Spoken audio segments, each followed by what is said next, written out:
Is Erin Kane, who is Caitlin Clark and Nafisa Collier's agent, and I want to read you guys the blurb that they have about her. Erin Kane has become one of the most influential agents in women's basketball, representing some of the WNBA's biggest stars. As vice president at Excel Sports Management, she has a roster that includes Caitlin Clark, who secured a Nike deal worth a reported It began as a whisper, the kind of quiet rumor that spreads long before anyone can confirm its source. A sneaker site admin claimed he'd seen internal marketing slides hinting at a $50 million global partnership between Jumpman and Caitlin Clark. At first, people brushed it off. But within hours, screenshots appeared, tweets exploded, and sports talk shows were asking the same question. Is Jordan Brand really preparing the biggest deal in women's basketball history? If true, it wouldn't be just another endorsement. It would be a cultural explosion big enough to shift the balance of power between Nike, Jordan, and the entire WNBA. Behind closed doors, agents were taking calls. Executives on both sides were scrambling. Indiana Fever owner Steve Simon watched history unfolding faster than he could respond. Insiders say the rumor started when two German Jordan employees were spotted courtside at a Fever home game in Indianapolis. No vidis, no media contact, just observing quietly. A fan snapped a photo and captioned it, "Jordan in the building for Caitlin." That single post ignited everything. By the next morning, blogger communities and sneaker insiders were connecting the dots. Jordan's women's division had quietly filed 3 new trademarks. Take after her, Clark Pro and Clark One.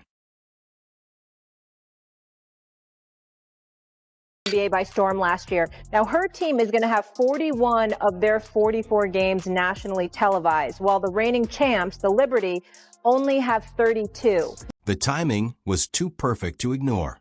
Caitlin reportedly signed an 8-year, $28 million Nike deal before her rookie season. But after her first year shattered viewership records and turned Fever merch into a top seller, that number suddenly looked small. And unlike most brands that chase hype, Jordan creates it. Jordan Brand dominates men's basketball with names like Michael, Zion, Luka, and Tatum, true modern icons. But on the women's side, things look different. Despite signing stars like Maya Moore and Ballier, none reached Clark's level of cultural impact. Jordan is fully aware of this. Analysts say the women's division makes less than 15% of the company's annual revenue.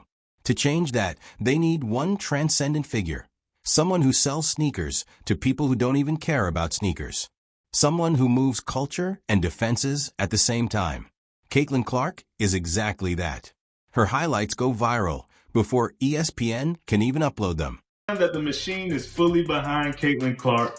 Look no further than her new multi-year partnership with Wilson.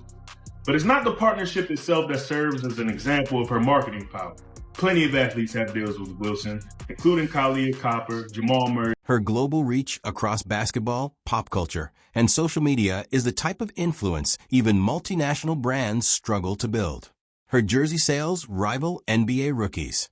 If Michael Jordan built the Jumpman empire, Caitlin might be the one to take it worldwide.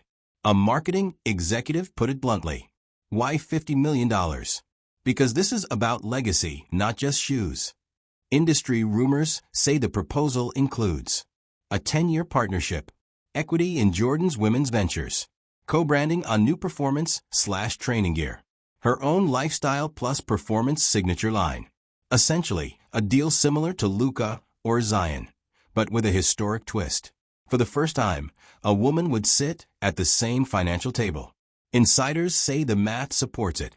A flagship Clark line could generate $200 million globally within its first 3 years, making a $50 million payout an investment, not a gamble. And I've said this before, the way you can see a league's growth is when you can see how high the bottom has gotten.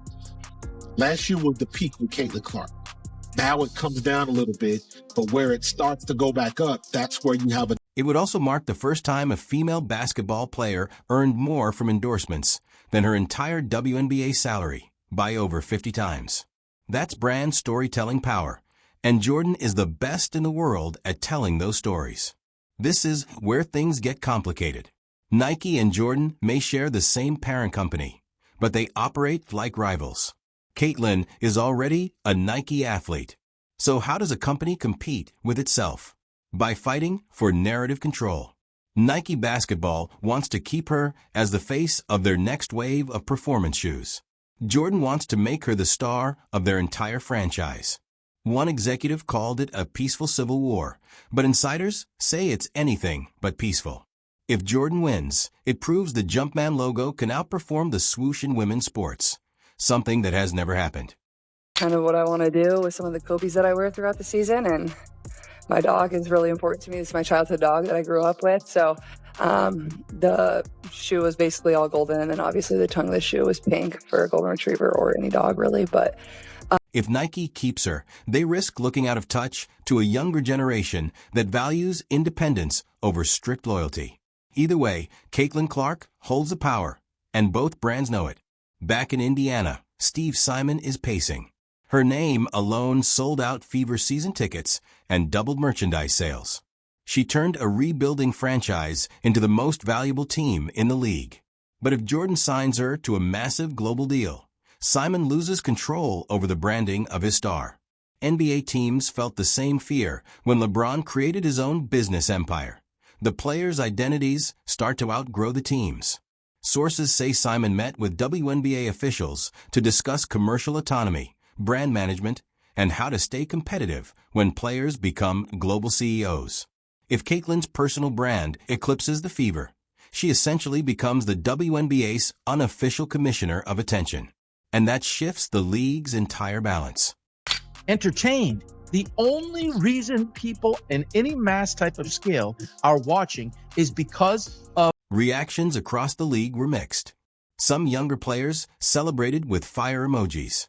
Others, especially veterans, privately wondered how one athlete could earn more from endorsements than an entire roster salary. But younger players saw it as motivation, proof that women's basketball finally had a cultural disruptor. Angel reposted a cryptic message. Aya Wilson laughed at a tweet. Some people play the game, some people change it. Fan debates got heated fast. Is the hype overblown? Is it jealousy? Is it justice? Every argument only made her more relevant. Love her or hate her, she remains the center of gravity in women's sports. Behind the scenes, Jordan executives began drafting a modern reboot of the iconic Be Like Mike campaign. Young girls shooting long-range threes.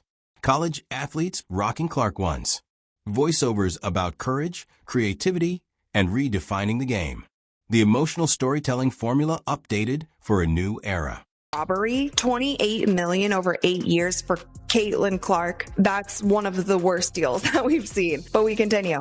Along with Nafisa Collier, Arike Ogunbowale, and softball icon Jenny Finch, Kane built her reputation by launching Octagon's WNBA practice and later founded the... If this campaign were ever to launch, it wouldn't just introduce another sneaker to the world.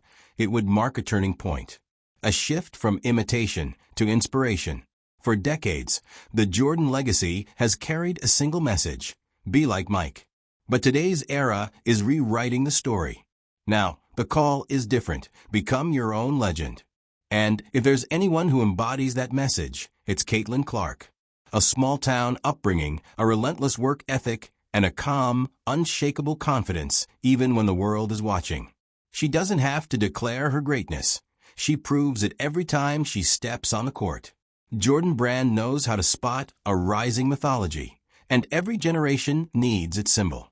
Michael Jordan defined the past. Caitlin Clark has the potential to define the future. Behind the scenes, the brand has been preparing, quietly hosting women's basketball clinics across Asia and Europe, searching for a global face, someone who can inspire not just a country, but continents. And Caitlin fits that vision perfectly. She carries the nostalgia of classic American basketball, yet she moves with the modern rhythm of TikTok and global culture. Her style, her presence, her charisma, they translate everywhere. The rumored proposal isn't small. It reportedly includes youth programs under the Jumpman banner, international tours, and even a Clark Classic showcase, a fusion of Air Jordan history and grassroots basketball energy. And with the Olympics approaching and the world's attention shifting toward women's sports like never before, the timing feels almost engineered. All the Jordan Brand needs now is a pilot, And Caitlin already knows how to take off. Sources say their teams began initial discussions months ago. Mutual interest was confirmed, but nothing signed. Nothing public. And her camp asked one crucial question. Will she have creative freedom? According to leaks, the answer was yes, completely. Jordan Brand wants her face, but also her ideas. Materials, colors, storylines, even design choices. That level of control is rare. Even many male superstars don't get that privilege. If it goes through, this wouldn't be just another endorsement. It would be the first fully co-designed women's signature sneaker under the Jumpman name. And it wouldn't be tucked into a separate women's aisle. It would sit on shelves right beside the LeBrons, the Kobes, and the Jordans. And maybe that's the most revolutionary part. Not the shoe, not the campaign, but the message behind it. Greatness isn't borrowed, it's built. And Caitlin Clark is already building hers. One shot, one step, one moment at a time.